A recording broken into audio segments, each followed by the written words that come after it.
السلام علیکم ورحمۃ اللہ وبرکاتہ۔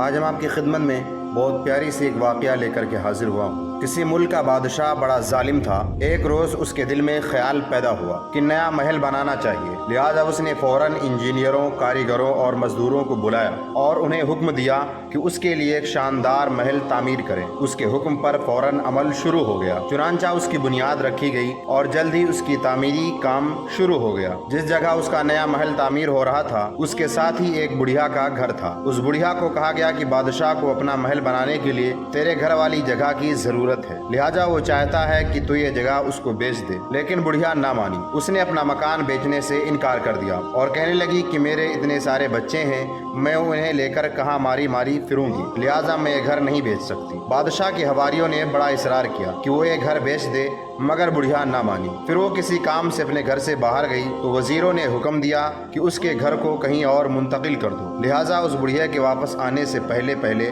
اس کے گھر کے ساز و سامان کو وہاں سے دوسری جگہ منتقل کر دیا گیا اور گھر کی عمارت کو توڑ پھوڑ دیا گیا۔ جب وہ بڑھیا واپس آئی تو دیکھا کہ اس کا گھر ملبے کا ڈھیر بن چکا ہے اور وہاں پر اینٹوں کے انبار کے سوا کوئی چیز موجود نہیں۔ بیچاری بڑھیا اپنے گھر کا یہ حشر دیکھ کر بری طرح غمگین ہوئی اور اسی دکھ اور کرب کی حالت میں زمین و آسمان کے بادشاہ کی طرف منہ اٹھا کر بولی، اے میرے پروردگار، اے میرے پالنہار، میں تو یہاں موجود نہ تھی لیکن تو موجود تھا، پھر میرا یہ گھر تیری موجودگی میں کیسے تباہ کر دیا گیا؟ اے سمیع و بصیر رب، میری پکار سن لے اور میری مدد فرما۔ ابھی وہ دعا مانگ ہی رہی تھی کہ آسمانوں میں سے آواز آئی، اے جبریل جلدی کر اور میری اس بندی کی مدد کر۔ پھر اللہ تعالیٰ کی قدرت سے وہ محل اس بادشاہ اور تمام خدام اور سپاہیوں کے ساتھ زمین میں دھسا دیا گیا۔ اسی لیے کہا جاتا ہے کہ غریب کی آہ، مظلوم کی آہ خدا کے عرش کو ہلا دیتی ہے۔ لہٰذا ہمیں بھی کسی کمزور پر، کسی ضعیف پر،